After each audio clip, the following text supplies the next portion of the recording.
یہاں کراچی میں ایک مسجد میں نکاح کے لیے جانا پڑا، نکاح پڑھانا تھا۔ نکاح والے وہاں ایک جامع مسجد کے قریب میں تھے۔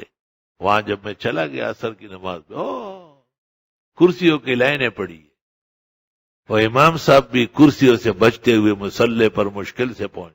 نماز کے بعد میں نے کہا یہاں کون ہے، مولوی کون ہے؟ ایک بڑے عالم کا نام بتایا۔ میں نے کہا اس کو کہو کہ یہ کرسی پر نماز ہوتی ہے، بنوری ٹاؤن کے دارالفتاح سے مہر لگوائے، اور تحریر لے کے بنوری ٹاؤن کے دارالفتاح گئے۔ مفتی عبد المجید مرحوم نے لکھا کہ کرسی ہٹاؤ۔ ہم کیوں لکھ کے دیں؟ صحیح تو کہا ہے۔ یعنی یہ فرق نہیں کیا گیا تھا کہ کرسی کس کے لیے اجازت ہے، بس جو تھوڑا سا موٹا ہو گیا اور تھوڑا سا چولہا اس کا نکل آیا ہے۔ بعض ملکوں سے خبر آئی ہے کہ وہاں عام طریقے سے صحت کے ساتھ نماز پڑھنے والے تقریباً ختم ہو گئے۔ تو ختم نہیں ہوئے ہیں، امام صاحب اپنا منصب پورا نہیں کر رہا ہے، مسئلہ سمجھ کے بیان نہیں کرتا ہے۔ تو اچھی طرح یاد رکھو کہ جب نیچے اتر کر سجدہ کر سکتا ہو اس کے لیے کرسی کی اجازت نہیں ہے، اور ایسے شخص نے کرسی پر جتنی نمازیں پڑھی وہ کالعدم ہے، دوبارہ پڑھی لوٹانی۔ اور جب نیچے فرش پر اتر کر کے بھی سجدے پر قادر نہیں ہے تو اس کے لیے شرعاً کرسی کی نماز معتبر ہے۔ اور جب کرسی پر نماز پڑھے گا تو بیٹھ کر پڑھے گا، کرسی کے آگے نہیں نکلے گا۔ ہمارے مذہب کی تمام کتابوں کا یہی کہنا ہے کہ ایسے شخص کے سے قیام صلات کا ختم ہو جاتا ہے، سقط عنہ القیام، بلکہ طحطاوی نے کہا سقط عنہ وجوب القیام۔ پھر اس سے زیادہ صف کا تسویہ ضروری ہے، اس لیے کرسیوں کے آگے کھڑے ہونا نہایت نامناسب، سنت اور فقہ سے بے خبری۔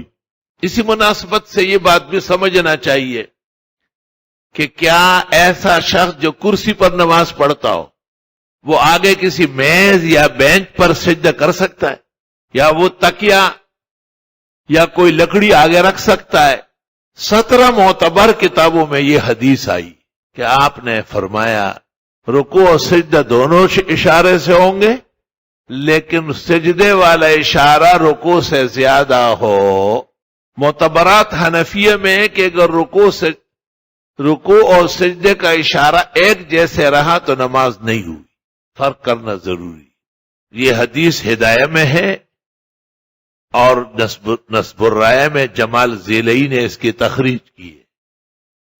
اور اس میں یہ اضافہ بھی ہے کہ آپ نے بیمار کو دیکھا کہ اس کے سامنے تکیہ رکھا ہوا تھا، آپ نے وہ تکیہ اٹھایا اور دور پٹک دیا، فرمایا صلی علی الارض فإن لم تستطع فتؤمی ایماء۔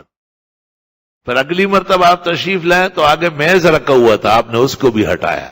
افسوس کہ بوقت تحریر کتاب المرضع ابن عابدین کی نظر بالغ سے یہ حدیث نہیں گزری، اس لیے اس نے سامنے رکھ کر کسی چیز کی اجازت دے دی۔ یہ مذہب حنفی کے سراسر منافی۔ اور ایسا معذور نہ سامنے تکیہ رکھے گا اور نہ وہ کوئی لکڑی اور میز رکھے گا، صرف اشارہ، یہ رکوع کا اشارہ ہے۔ مزید تفصیل ماہنامہ الاحسن میں آئی ہے، بلکہ الاحسن کے کارپردازوں کو چاہیے کہ مزید تفصیل شائع کریں۔ ہر 4-6 مہینے بعد مسئلہ صلاۃ مریض، کرسی پر نماز پڑھنے کا مسئلہ اور اس کے تمام فقہی جزیات نقل